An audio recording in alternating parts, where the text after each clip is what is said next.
today's the big day. Today is midterm day. And there's been all of this talk about a red wave. Is there going to be a red wave today? Well, we're going to find out, I suppose. We got the blood moon, so that must mean something for sure.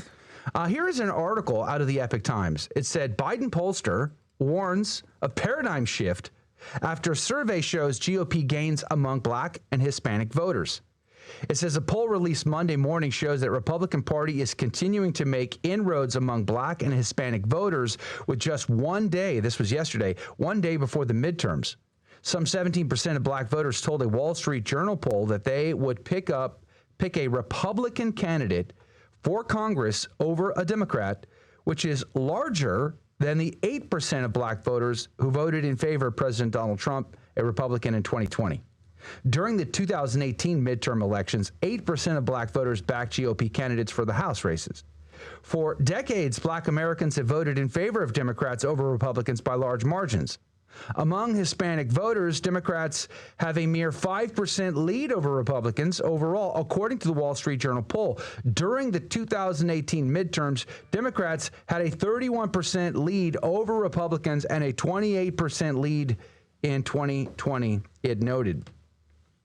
When the Wall Street Journal carried out a similar poll in August, Democrats had an 11-point lead over Republicans in the choice of congressional candidate. Quote, I think that this could be a paradigm shift election where Republicans are not only making inroads with the Latino vote, but they're now making inroads with the African-American vote, close quote.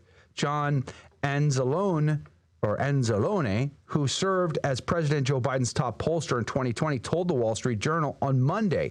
Anzalone helped conduct the WSJ poll that was published on Monday. So therein lies the question.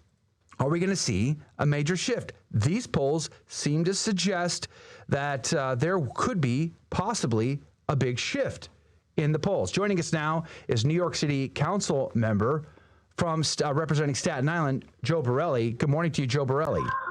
Good morning. Thanks for having me. Yeah, praise be to God. We're grateful for your time today.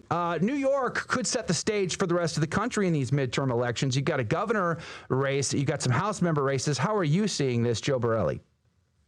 Look, I think we have tremendous momentum across our ticket from the top with Lee Zeldin for governor to a number of House races that just weeks ago weren't listed as competitive and now have moved firmly into the toss-up category.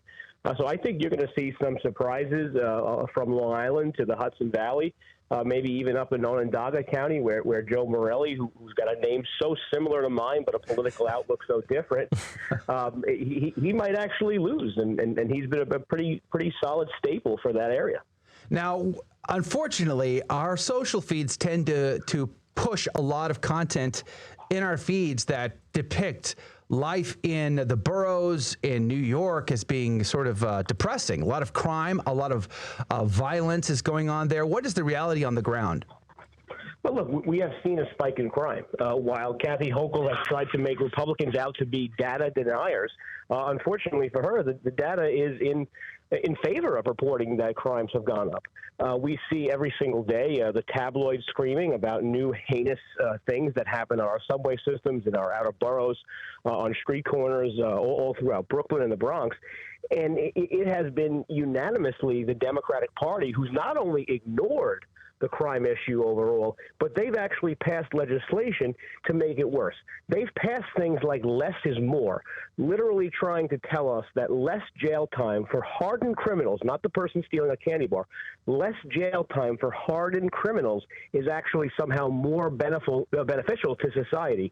I mean, this has been the playbook for a number of years since Democrats had control over the governor's mansion, the state Senate, and the state assembly, where we've just seen one side move all things towards the left, and the result has been to essentially undo what was a very prosperous and safe time in New York under Mayor Giuliani, under Mayor Bloomberg, and even, frankly, it was fine for a number of years under Mayor de Blasio before these actions took effect. Which is surprising because the mayor in New York City is a former police officer. You'd think he would understand crime more than most, but it seems quite the opposite. He's aligned politically rather than experientially.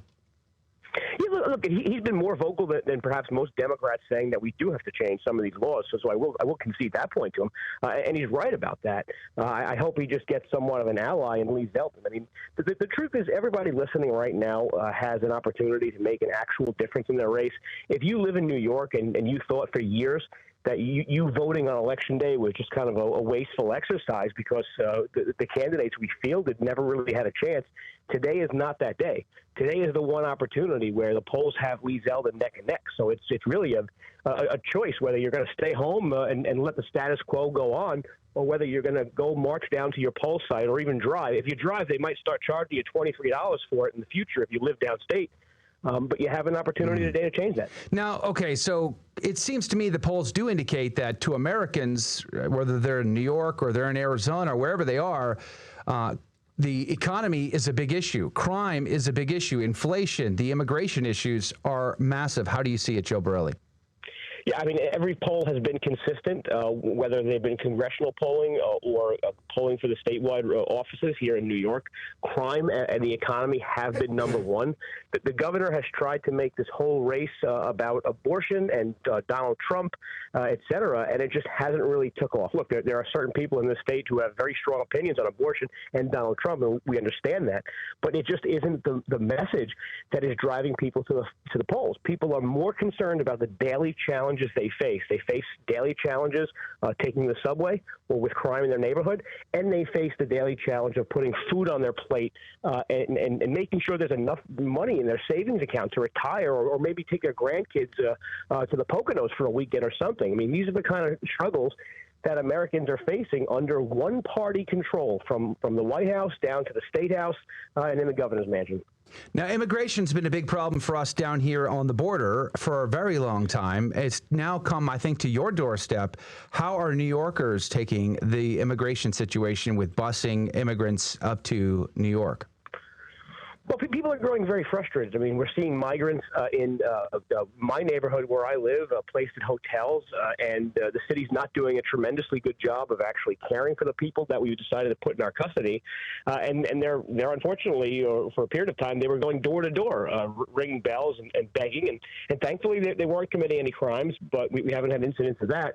But they were just knocking on doors of middle-class neighborhoods, begging for clothes and for food and stuff like that.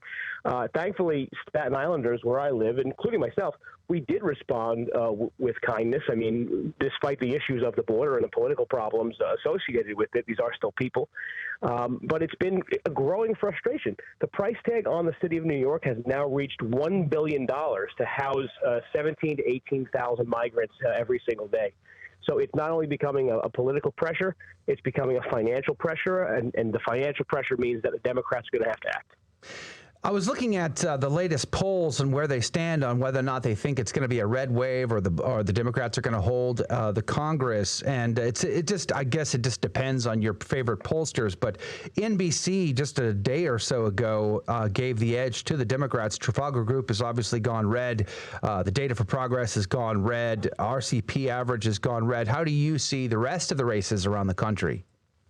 I think what's happening across the board, whether it is the Senate or it is some of the more high-profile gubernatorial races, you look at Herschel Walker, obviously, and Mehmet Oz, but you also look at Carrie Lake, and you can look at Tudor Dixon. The message the Democrats tried to send were that these people were fundamentally evil, bad people. They weren't trying to say that they were right and wrong on any issues, and I think it just took a little bit of time for America to actually see and interact with these candidates to realize that the Democrats have been lying about who these people actually were. That's tough. It's actually tough to now try to do a 180 and try to make the race about the issues that voters care about when you've just spent the last 6 months trying to convince people that the Herschel Walkers of the world were the devil incarnate. It's just not going to happen. We see that right where I am in New York, as a matter of fact. Suddenly, Kathy Hochul has been talking about the crime issue in the past week. She's been talking about the economy. Suddenly, it wasn't just about January 6th and abortion. So this is playing out all across the country. I do think that the Republicans take, obviously, the House. I do think they squeak out a win in Pennsylvania. I think the issue in Pennsylvania was that the media covered for this guy, John Fetterman, who sadly had a stroke, and he's not capable of doing the job.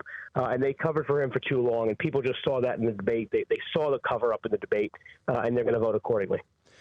Well, we're down to just about a minute here with Joe Borelli, New York City council member representing Staten Island. So independent voters, do you really think they're going to be pushed towards the Republican side of this equation? You think enough has been demonstrated to them that they should get off the fence here, or how do you see the independent vote? Yeah, look, in a state like New York, they are independent because they are not Democrats. They are not part of the far left. And they're going to sway from side to side depending on the issues. And the issues are all in our favor. The Democratic Party has failed New Yorkers. The Democratic Party has failed Americans. And it's time, I think, that some of them are going to really, be extra motivated to vote for a change. Yeah. Well, it ought to be very interesting to see how this all comes out. Is there a red wave? There's been a lot of talk for sure, but with backtracking on Joe Biden's support on the left, who knows? One last question. Let me sneak this in before we have to say goodbye. Everybody says the first midterm election in a new presidency always goes to the opposite side. Do you see that at play here? Yeah, it's always a question of how bad it's going to be for them. And I think in this case, the Democrats are going to see a bad result tonight. All right. Joe Borelli, God bless you. Thank you for your time today. We appreciate it. Thank you.